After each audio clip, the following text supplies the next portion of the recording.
Yeah, man. I mean, my happiness has always been the biggest thing for me. The that clip I was talking about, the first job I took out of college. I was a recruiter. I was helping people in IT get IT jobs, and it was the first job offer I got out of college. I was making the most money I would ever make. I was like, oh yeah, I'm gonna do this. I'm gonna get to be in New York City, be around my friends, go to happy hours, live that corporate life, and I thought I would like it. And 2 weeks in, I hated it. I absolutely was miserable. There weren't a lot of black people at the job. They were just very like snarky, kind of like fucked up people. And it wasn't for me. So every day waking up, like I would be miserable going in there, and like the money was cool, but uh, really money was never the thing that drove me. I mean, obviously, I want to get rich, buy my mom a house, do all these things that are related to money, but I wanted to do it doing something that I was excited to wake up for every day. So I lasted at that job 4 months. And from there, I was like, yo, I'm never going to take something that takes up my time and keeps me from what I actually want to do. And so I've done a couple odd jobs over the years. I was a valet at a car dealership, and I like didn't tell them where I went to school, because one time I did tell someone where I went, and he was like, "You went to Cornell? What the fuck are you doing here?" And people think going to Cornell is just going to like open up all these doors for you, and it does in certain fields, but not in music journalism. Like it's really just a cool conversation point, but it's never really gotten me far. I mean, I think the lessons and some of the connections I gained from Cornell did, but nothing I actually learned at Cornell aside from my communications classes have given me a leg up in journalism. So yeah, man, like my happiness, my gratification, me knowing that I'm living out what I believe my purpose is has always been the driving force for me. And so even when I would have conversations with my parents and they would be like, yo, you should work here, you should do this, you should do that, I would always be like, but that's not what I want to do. Right. And, yeah, it's practical. It's going to help pay the bills, but I'm sure I'm going to wake up and not like it. And if I don't like what I'm spending most of my time doing, then the rest of my life just kind of feels like, what the fuck am I doing this for? Right. Yeah. And again, like, I think it was cool for them to do that back in the day. Like it was the way that they had to live and they had to survive. There weren't as many options, but like that was a major reason why I left Virginia. And I wanted to be around, different energy. I wanted to be around different opportunities. And I said, like, I'm not going back because there's no fail for me. When I get to LA, I have to make it. You know what I mean? I have to find something that I'm going to do. And, a lot of people didn't understand that because I think people just get really complacent. And I think that's easy. It's easy to rest on your laurels and do the same thing over and over again. But it's like, it's way harder to kind of get it out of the mud. But there's just so much more, of a benefit to doing it the hard way. You know what I mean? And yeah. I think that, and again, like me and Josh have talked about that as well. Like even when it comes to like internships and shit like that, it's like, yeah, we see the value and really getting it out the mud, you know what I mean? And opening up those communications and stuff like that. But was there a moment where you were just like, maybe they were right? You know what I mean? Like that, because there are a couple moments I was like, maybe my parents are right. Maybe I should just sit down and type out SEO for the rest of my life. Like was there ever a moment when you felt like that?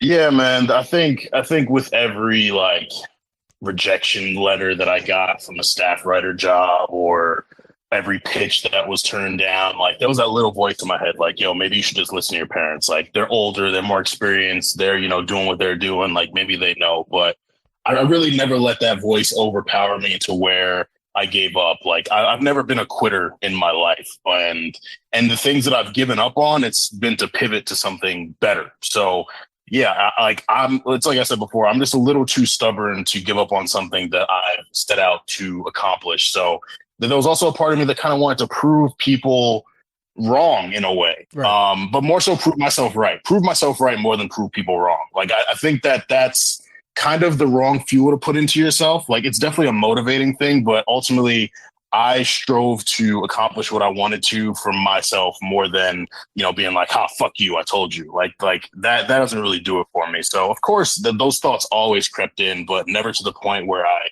committed to giving up and was willing to go back into an office and deal with those people. To your point, like, and I don't know if anyone feels like this. I honestly feel like it's like, I know, and I had a quote like last year that I said, I was talking to like a group of freaking high schoolers and I said, take things personal. And, people liked what I said, but I was just like, I wish I would have said like within reason, because I do feel like the proving right, proving myself right, proving others wrong. Like I do think that's a little toxic, right? I do, like in a way, it's a little toxic. Like that can consume you. You know what I mean? And as I've gotten older, I'm like, I could see, or I've seen that kind of become something like, you don't want that to be like a driving factor for you to be like, I'm gonna prove everybody wrong, because you don't find any joy out of what you're doing when all you're doing is for the validation of somebody else. You know what I mean? Like 100%. Like your validation should ultimately be you being happy, you making a way for yourself and your family, and you also being in a different position or a different space than you were a year before. And that's really what I love. I want to tell everybody is to like make sure that what you're doing in a year is different from what you did last year. You know what I mean? Or where you're at or what you're working on, because that gives you the motivation. Is that you don't want to prove anyone wrong. You want to prove that you're still working. You know what I mean? And that what you're doing still works. I just don't like when people say I want to prove people wrong. I'm always like, no, you don't. You know what I mean? You want that you want that like that plausible deniability where it's like, you know what, I might have slipped and you might have been right here, but here's how I switched it up so that it didn't end up being that you were 100% right or I was 100% wrong or vice versa. You know what I mean? Like you want to consume yourself with not your success, but consume yourself with the work it takes to get there, I think. Yeah, and I think to even add to that, it's just like never losing your why. Like I think a lot of people kind of get into things because they're passionate about it. And then something happens and they're like, all right, well, I'm passionate about this thing, but now I got to prove this person wrong. And it's like, nah, like, don't lose the why. Like the reason why you started should be the reason why you continue on and the reason why you stop. So yeah, I think you guys are making some great points right now. Yeah, absolutely. I mean, you get so much out of celebrating other people, and it takes a lot of maturity and being secure within yourself to recognize like, man, this wasn't for me, but look at everything else I've done. Like J5, if you were to just like really sit down and look at your resume, and I'm sure you do it every time you get a new job, like you've done so much that anyone else looking at you would be like, yo, you're fine without that cover story. But I know for you, it means a lot. It was a flex. But I hope that you. Yeah, of course. Because to me at the time, it would be almost like me getting a cover story was like my gold record. It was my platinum record. You know what I'm saying? It was me saying I was up there with the, you know what I'm saying, some of the greatest writers that I used to look. I was up there with Elliot Wilson. I was up there with the people, and that's what mattered to me. And you might look, you're right. My resume, and I had to learn that. You know what I mean? I had to learn that my resume preceded itself. Like I didn't have to have that to prove myself to people.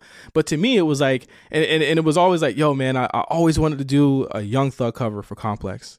And I remember that they had flew someone else out there and he didn't even want to talk to him. In the actual article ended up being Birdman talking to him. You know what I'm saying? Because I was just like, and I felt like I knew how to talk to him and I knew I would have been able to do this and that. But I was like, I don't know if he would have wanted to talk to me either. I don't know if that would have been better. You know what I mean? I got to talk to him before. I did it before. You know what I'm saying? Like even at that point, I was like, I did it before. I've already interviewed him. But I was like, but I didn't get the cover.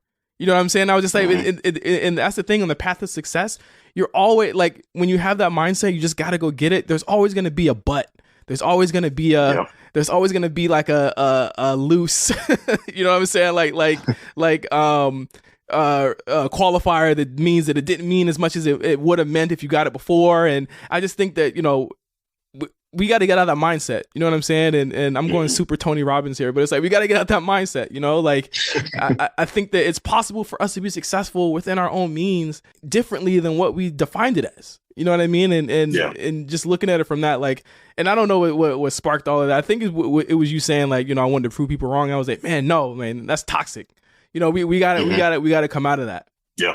No, I agree. And now well, it's like I said earlier in the show, like I don't give a fuck what anyone thinks, what anyone feels about what I've done or haven't done. Like I've gotten where I've gotten. Like if I lost all of this shit today, I built my brand off of a Medium page, got tens of thousands of views, and got placed places that people still want to get placed at. And I'm making really good money off of music journalism. Like I've at 27 years old, when this shit didn't feel attainable just a couple years ago. So I'm so validated and secure and gratified within myself like that. If anyone, I don't give a fuck what anyone thinks besides the people who actually matter and are close to me, and all of them show love and support me. So I'm good. I'm content.